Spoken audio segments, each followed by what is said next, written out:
두각에서 진선요고 통합과학 담당하고 있는 박헌진입니다. 오늘 이 시간은 1학기 중간고사 시험 분석 진행하겠습니다. 우선 전반적인 모집 단수 자체가 사실 다소 적기 때문에 해당 내용에 대해서 전체 유치하는 데 다소 어려움은 있었지만 학생들의 현재 추이에 대해서 명확히 확인하고자 노력할 예정입니다. 해당 영상의 경우에는 학부모에게 당연히 저의 책임과 의무를 다해야 된다라는 생각하에 자리 마련하였고 이후 우리 학교의 이제 출제 경향이나 기타 학교의 방향성에 대해서 확인하고자 노력할 예정입니다. 보시면은 이제 시험 분석의 전반적인 이제 자료는 저의 본 교재 주간지 그리고 솔루션이라는 기출 해설에 해당되는 내용 그리고 직보나 혹은 테스트와 같은 모든 교재를 이제 활용해서 이렇게 확인했다. 그리고 문항에 대한 이제 나름의 적중이나 혹은 문항 정답률에 대해서 체크하려고 노력을 했습니다. 특히 이번 우리 진선요고 이제 시험 대비를 되게 많이 도와주셨던 물리 한근 원장님 그리고 지구과학이나 혹은 기타 클리닉에 되게 많이 집중해 주셨던 이렇게 김동희 선생님 또 하나 화학 담당하고 계시는 장은하 선생님 그리고 생명 담당하고 계시는 백운희 선생님 함께 하셨습니다. 자, 다음 보시면 전체 이제 문항수 대비 96.5%의 적중을 이제 기록했다라는 말씀드리고 싶고 해당 내용은 이제 시험이 끝난과 동시에 1시 30분까지 학생들의 이제 정답률 확인한 후에 분석한 결과에 해당된다라는 말씀드립니다. 자, 다음 보시면 저희가 전체 시험 범위에 해당되는 이제 DB는 대략 한 3,000문제 정도 이렇게 진행이 됐었는데 그 중에 대략 한 1,800문제 정도를 이제 소팅해서 저의 이제 개념서 프린시플이고 그리고 매주 필수형으로 나갔던 주간지 시그니처 그리고 제가 최근에 가장 집중하고 있는 학교 기출 변형 문제에 해당되는 거죠. 그래서 요 솔루션 그리고 마지막 학교 필기나 혹은 오종 출판사 이제 고난이도에 포함되어 있는 테이크오버로 수업 준비 혹은 수업을 진행했다라는 말씀 드리고 싶습니다. 자, 다음 보시면 나름의 이제 핸드북 분명히 있었는데 학교 필기 중심으로 제가 최대한 수업하려고 학생들에게 필기 함께 공유했고 마찬가지 내신을 떠나서 이제 처음 이제 거의 대부분 수능형 문제로 이제 구성이 될 거라고 이제 가정하에 이렇게 기타 등등의 자료를 활용했다라는 말씀 드리고 싶습니다.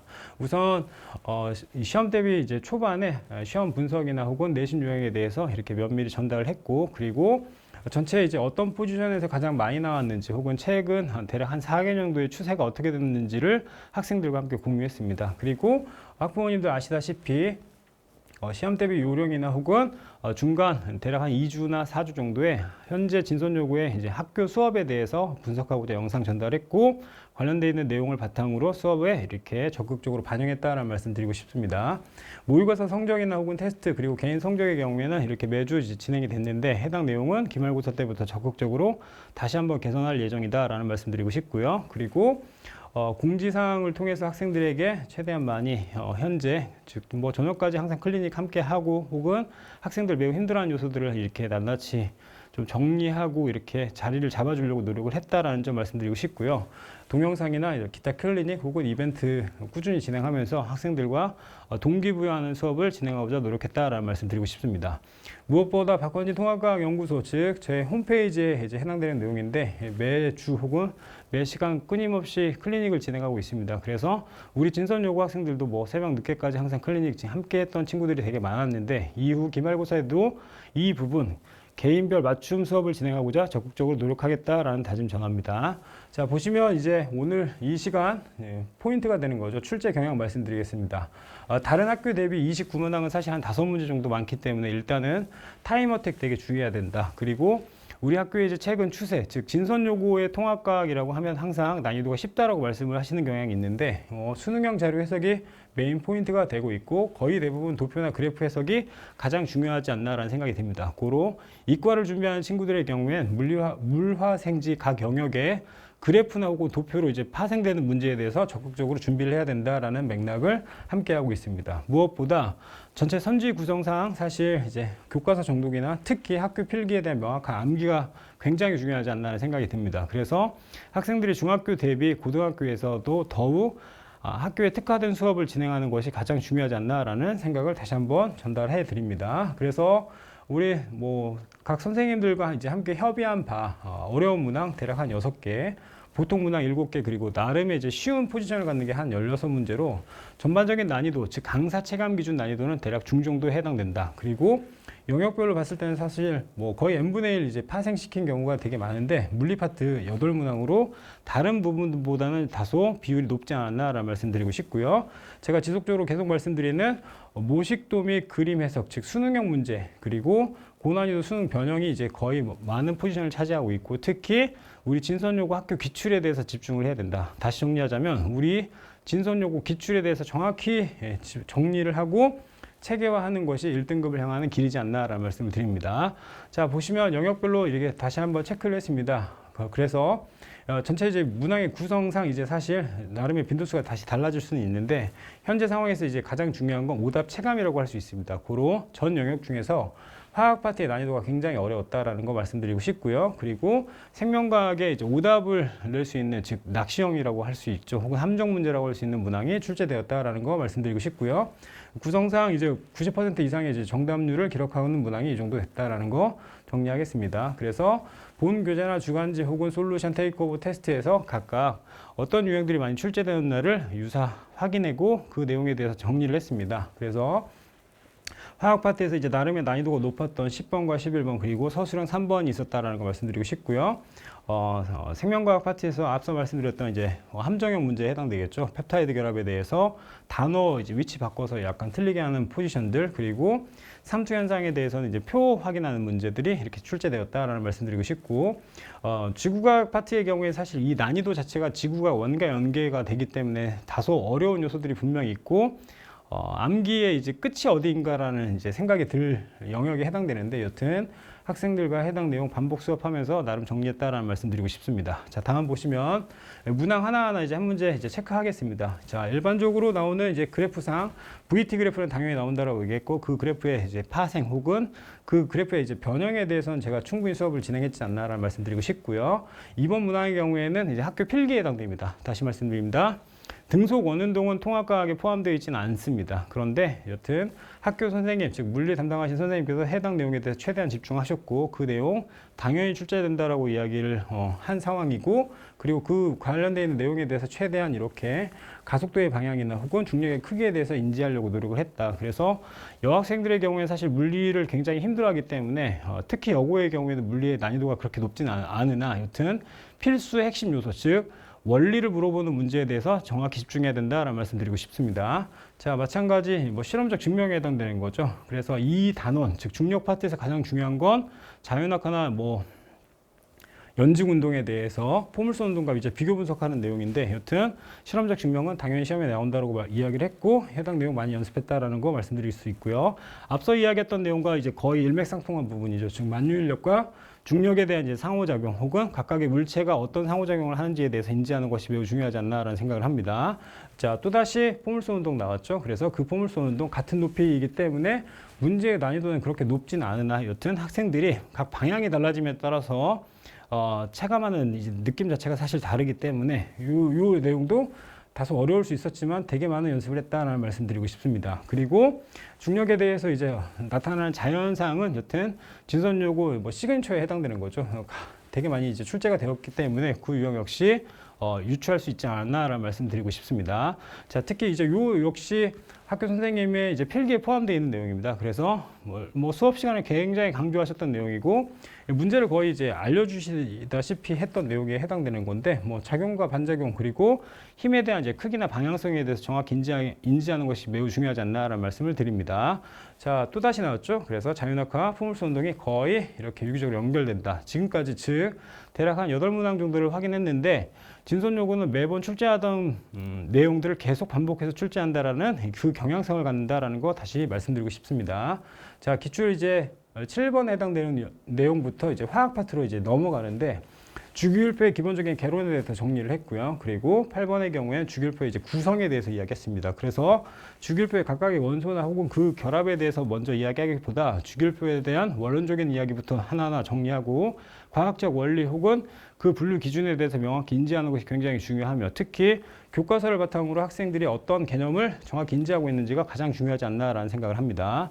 자, 다음 9번의 경우에는 에너지 준위에 대한 내용이죠. 화원과 일맥상통한 부분이 분명히 있는데 수업 시간에 매우 많이 강조했던 부분에 해당되는 거고 그리고 이제부터 난이도가 다소 높아지는 거죠. 즉 이렇게 기출 10번의 경우에는 보통 여기 보시면 22년 고등학교 2학년 6월 9번 수능 모의고사 문항입니다. 다시 말씀드립니다. 22년 고등학교 2학년 6월 수능 모의고사 9번에 해당됩니다. 고로 제가 최근 트렌디한 이제 대략 한 3개년 정도의 수능 모의고사 형태는 반드시 확인해야 된다고 이야기를 했고 테스트에 직접적으로 반영을 해서 여러 번 이렇게 진행을 했다라는 거 말씀드리고 싶습니다. 그리고 11번의 경우에도 마찬가지 미지수를 많이 포함해서 여튼 진선 요구의 시그니처에 해당되는 즉 화학의 난이도는 다소 높을 수 있는데 그 요소가 반영되지 않나라는 생각이 들고 이후에 이렇게 도표를 이제 분석하는 문항이 굉장히 많이 출제되며 특히 중화 반응이나 산과 염기 그리고 산화하는 파트도 역시 같은 맥락으로 이어질 수 있지 않나라는 말씀을 드리고 싶습니다. 자, 12번의 경우에는 모식도에 대해서 저희가 여러 번 많이 그려봤는데 하단에 보시면 이제 보기 디귿 보면 그쵸 양성자와 이제 원자가 순자수 혹은 전자 껍질에 대해서 이렇게 표기하는 내용들이 있습니다. 그래서 분수꼴로 나와 있는 문항에 대해서는 정확히 문제풀이하고 해당 내용을 인지하는 것이 되게 중요하지 않나라는 말씀드리고 싶고요. 13번의 생명 파트의 경우에는 나름 추론형 문제에 가깝습니다. 즉 수능 모의고사 혹은 고등학교 3학년 수능형에 이제 가까운데 구성 요소 자체는 사실 이제 어렵진 않기 때문에 유기적인 이제 연계성에 대해서 연습한 친구들의 경우에 수월하게 넘어가지 않나라는 생각이 들고요.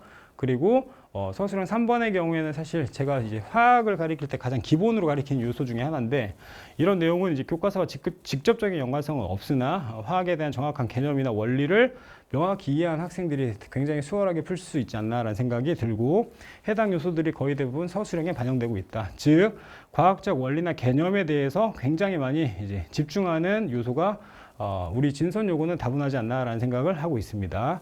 자, 상부적 결합에 대한 내용, 즉 염기의 구성이나 그 각각의 이제 단위, 즉 핵심 용어에 대해서만 정확히 인지한다면 해당 내용 수월하게 넘어갈 수 있고요. 그리고 이 문제가 이제 앞서 말씀드렸던 사실 학생들이 굉장히 이제 오답이 나올 수 있는 확률이 높았던 문제에 해당되는 거죠. 그래서 일반적인 루틴에 가까운 이제 문장들이 있는데 그 문장의 순서를 바꾸거나 혹은 단어의 위치를 바꿔서 학생들의 이제 오답을 유도하는 문제가 이렇게 구성될 수 있다. 그리고 세포 소기관이나 혹은 세포막에서는 사실 내용 자체가 그렇게 어렵지는 않고 그 내용에 대해 명확히 암기하는지에 대해서 확인하는 문제가 주를 이루었다라는 말씀드리고 싶고요. 그리고 17번 문제도 학생들 입장에서는 굉장히 많이 틀릴 수 있는데 고장액이나 저장액, 등장액에 관련되어 있는 이제 실험적 증명에 해당되는 거죠. 그래서 이 역시 물리 파트에서의 뭐 자연학과와 거의 유사하게 그냥 당연히 시험 문제 나오는 문제들에 해당되는 거죠. 그래서 다 정리하자면 우리 진선 요구는 매번 출제되는 경향성을 갖는 문제들이 꼭 있다. 그리고 그 분석을 명확히 이제 진행하고 그 분석을 바탕으로 수업하는 것이 굉장히 중요하지 않나라는 말씀을 드리고 싶습니다. 세포 소기관은 뭐 타 학교와 거의 동일하게 동물과 식물에 대한 이제 각각의 비교 그리고 이제 문항이 사실 어려울 수 있는 건 이제 유기물의 산화라는 표현이 있죠.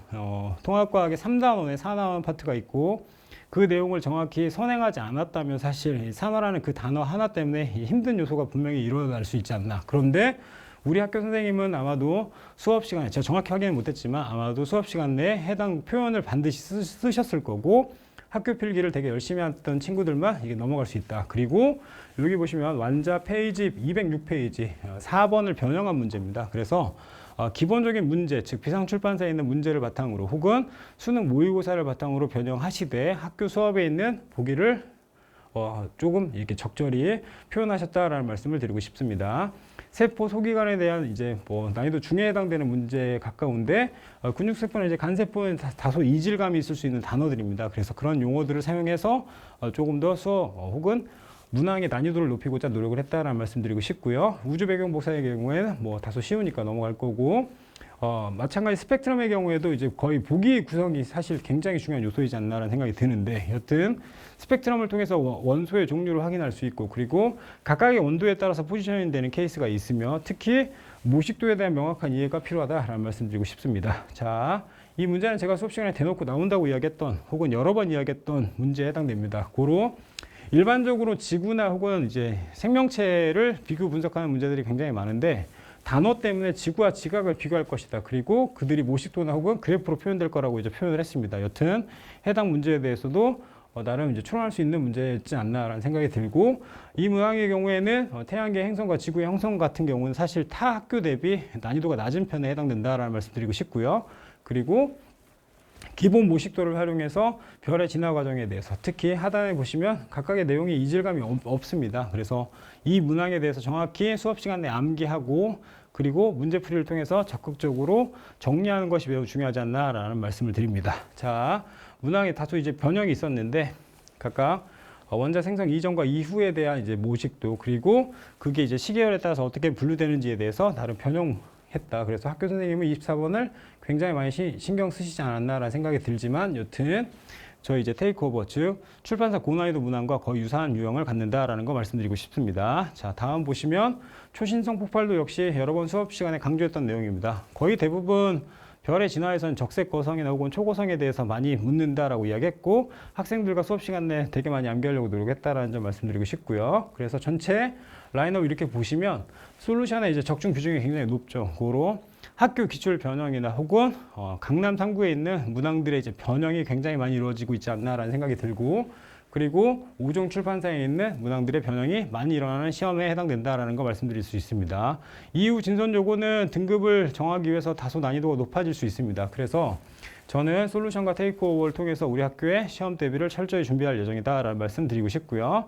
자, 끝으로 그래서 아까 오답이 나올 수 있는 문항으로 이제 예상을 해서 대략 1등급 컷은 96점 정도 혹은 96에서 100에 가까운 문항의 구성이 된다. 고로 서술형 감점하지 않는다면 뭐 나름 100점에서 96점 자체가 1등급 예상되는 거고, 고난이도 문항을 다시 한번 포함해서 이제 정리하자면 2등급은 93에서 96 정도 될 수 있지 않나라는 생각이 듭니다. 자, 여튼 이렇게 뭐 열심히 수업을 항상 진행을 하려고 노력을 하고, 그리고 전체 양 자체가 늘어나는 이제 2학기를 이제 준비해야 되는 기말고사의 이제 시즌이 다가오고 있습니다. 그래서 저 박헌민 통합과학 연구소에서는 이와 같이 단기 혹은 특강에 대해서 정리를 하려고 한다. 그래서 혹은 관심 있는 분들은 개인적으로 연락 주시길 바라고, 우리 두각 1학기 이제 내신 대비의 경우에는 5월 13일 월요일로 이렇게 시간을 바꿨습니다. 그리고 전체 수업 시간은 대략 30분 정도 더 늘려서 학생들 문제풀이에 좀 더 집중할 수 있도록 노력을 하겠다라는 점 말씀드리고 싶습니다. 여튼 항상 뭐 어머니 그 마음처럼 가르치겠다는 여러 번의 다짐을 했는데 역시 그 마음 변치 않고 최선의 노력을 다하겠습니다. 감사합니다.